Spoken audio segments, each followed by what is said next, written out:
keep it going for your next comic. Please welcome on stage, Jered McCorkle. Hello, Cap City. Let's do it. Okay. So I had a really weird conversation the other day with a female friend of mine. We were talking about sex, and she asked me what my favorite sexual position was. And I had to tell her, you know, I was raised Baptist, it's doggy style. That's my truth. I had to tell her. And she was like, why do you call it doggy style? That's so derogatory to women. I was like, what do you mean? Well, she was like, it compares women to dogs. And I was like, wait a second, you don't think in that figurative scenario the woman is the only dog, do you? You serious? Like, the guy's a fucking dog, like that. She just hears like a guy say doggy style, and she hears like, oh, my favorite sexual position? That's when I, a fully human person, have sex with a woman who's a dog. I'm a monster. Speaking of sex, I was having sex with a guy like 2 weeks ago, and I'm gay. It wasn't like a misunderstanding or anything. Like, at no point was anybody like, that's not a pussy, because we all knew how many pussies they ain't gonna be. Okay, and it's just a normal gay sexing or whatever. But in the middle of it, he just started choking me. So that guy's dead now. And no, he's not. But the funny thing to me was that I didn't think it was hot, and I wasn't afraid. I thought it was adorable. I was like, oh, really?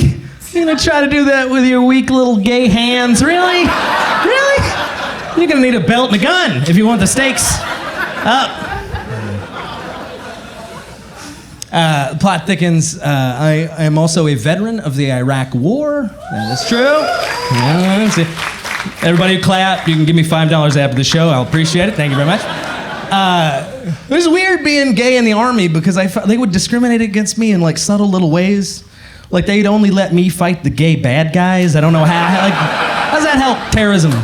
We used to be in a firefight, and my NCO would be like, "Oh, McCorkle, I think I see one. Get him!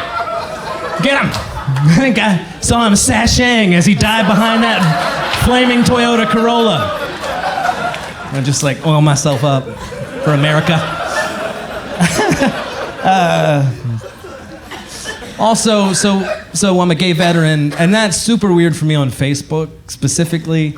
You guys probably know this, but one of the ways they learn how to like market to you, they just figure out who your friend groups are. And I've got two major friend groups. I've got like gay friends, and I've got veteran friends, so I get two ads pointed my direction at all times. I get like ads for gay hookup sites, so like, and I get like mercenary job offer ads. It's like Facebook's constantly like, hey, you want to shoot this guy? No, you want to suck his dick? Yeah?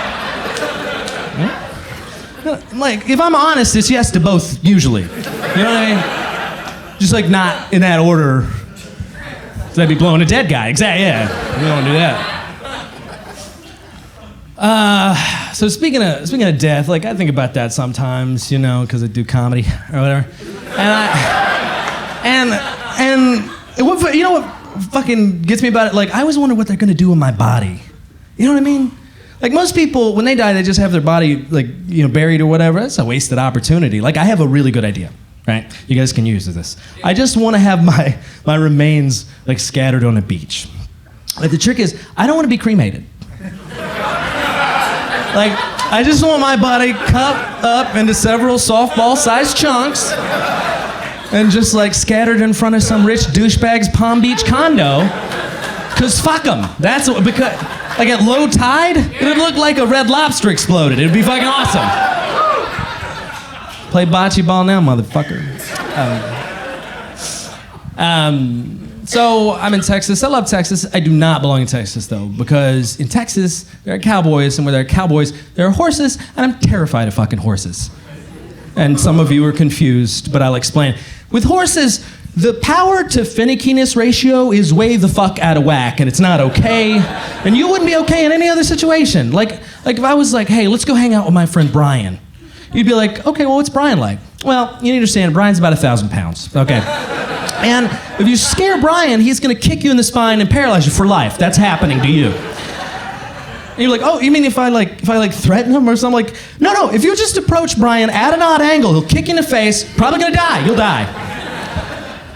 And you'd be like, why the fuck would we hang out with Brian? Well, because Brian's majestic, so we actually have to. You should see him on a mountain. He's gorgeous.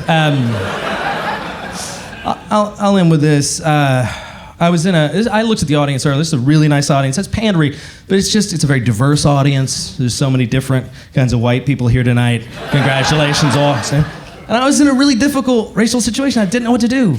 I was riding with my friend. He was driving, and he was playing rap music, and he just started like singing the N-word along to the music. And you feel that uncomfortable silence right now? That was in my heart. I didn't know what to fucking do. But it felt like a bigoted situation, you know what I mean? Like it was just two like white hipstery looking guys in a Honda Element, one of them singing the N-word kind of loud. The N-word wasn't in the song. Like he just, I'm gonna pepper it up or so. Like we're listening to the Hamilton musical, goddammit. Are you serious? You're gonna do that? Guys, this has been so fun. My name's Jered McCorkle. You guys have a great night.